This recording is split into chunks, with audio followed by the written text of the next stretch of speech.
If you're using Loop Grid for your products in Elementor, you're probably used to the fact that you won't have the sale ribbon. So if you go and add in the normal products widget or archive products or something like that, you will have the sale icon or indicator over there. But when you're using Loop Grid and you're dropping your featured images and your title and everything else, you may be missing out on this, but it's really simple and easy to use with a bit of a dynamic tag, and it doesn't actually require any work from you except you just got to do a few things I'm going to show you right now. By the way, I'm Imran from Web Squadron. We love to help businesses, freelancers, agencies, and anyone that wants to get dirty with Elementor and WordPress. I hope you're liking, subscribing, sharing, and following. And go and check out our business packs. The link is in the video description. So I'm just going to show you a ready-made template that we've already got over here. And the way this is built is this little feature here is just a heading widget. If you go over here, you're not going to find anything for sale. You can type sale, you're going to find product price, but you're not going to find the product sales. So you've got WooCommerce, okay, you've got your regular prices or variation prices, and then you're running a bit of a discount or a sale on a range of products. So you'll go and put in your discounted or your sale price. The trouble is, though, it won't display on your loop grid. So here's what you do. You go and drop in a heading widget. And if I show you the structure for this particular template, we have a container. There's no code in here, by the way. There is some code for the heading because you've got to make it lovely and circular, and I'll explain that. But inside of this container, we have a heading, and that is the sale one. That's that. Featured image, post info, post title, product price. You can add in whatever you want, okay? Design it to work for you and your client or your business or your sales funnel. So let's focus on this heading. Notice over here, it says product sell.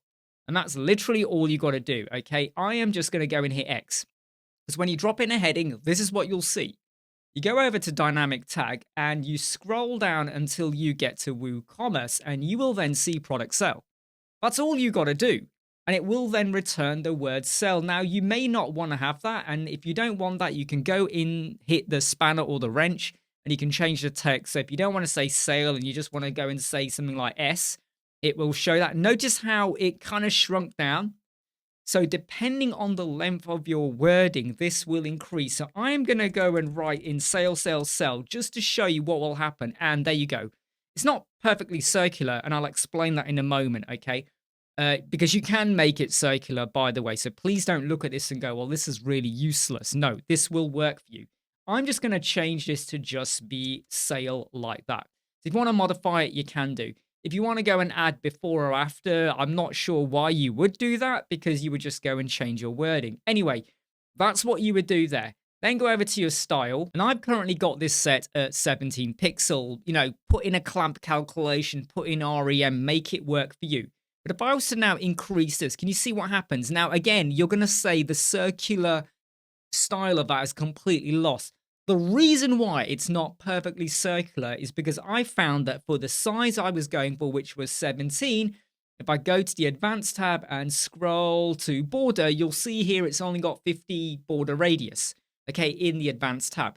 If I had made that 1,000 and then I increased the size, it would still probably maintain the circularity of the circle, rounded border radius. You get what I'm talking about.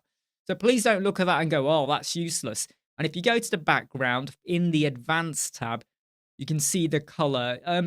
Go and pick a global color. Go and pick the color that fits your brand or your range. Now then, when you do all this, even though you have set the border to be 50, it won't look like a circle without some CSS code. So I'm going to show you the CSS code, and I want you to study this sale, okay, over there. Watch what happens when I remove this code, okay? That's how it looks.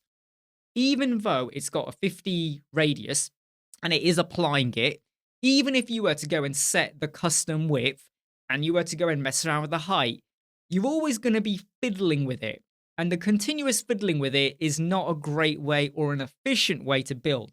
So this particular code, and you will see it in the video description, this is the greater than symbol over here.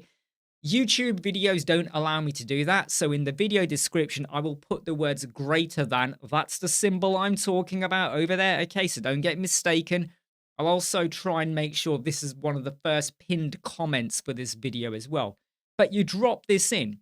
And what I've said is I want the padding, well, basically you can see what it's doing, and it's doing something funky with the aspect ratio and how it is setting it up. But I've also applied padding. You could do that in the layout tab over here. In fact, I should mention, if you go and add a value in here, there's no point adding it down here. So what you've got to make sure is that if you are going to add padding 6 over here, you don't want to have 0, because if I go and add 0, watch the wording, the padding is completely gone, okay? So leave it blank or stick it in.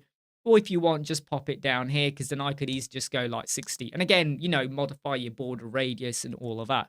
But once you've done that, and you hit save and back. And by the way, of the 3 example products that I've got, sorry, the reason it jumped then is because this is my test page with loads of different tutorials on here. So don't worry about the jump then.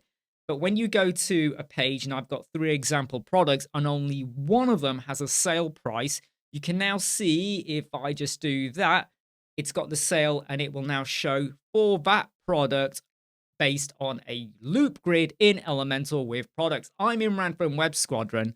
I hope you like, subscribe, share, and follow, and I'll see you soon. Never break, always fight, never quit, do it right, play the game, win it life, have no shame, there's no time, feel the pain, live the grind, I could change, in my mind, pick a lane, commit and climb, the only way to win it life, I never miss, that's fact, taking big swings.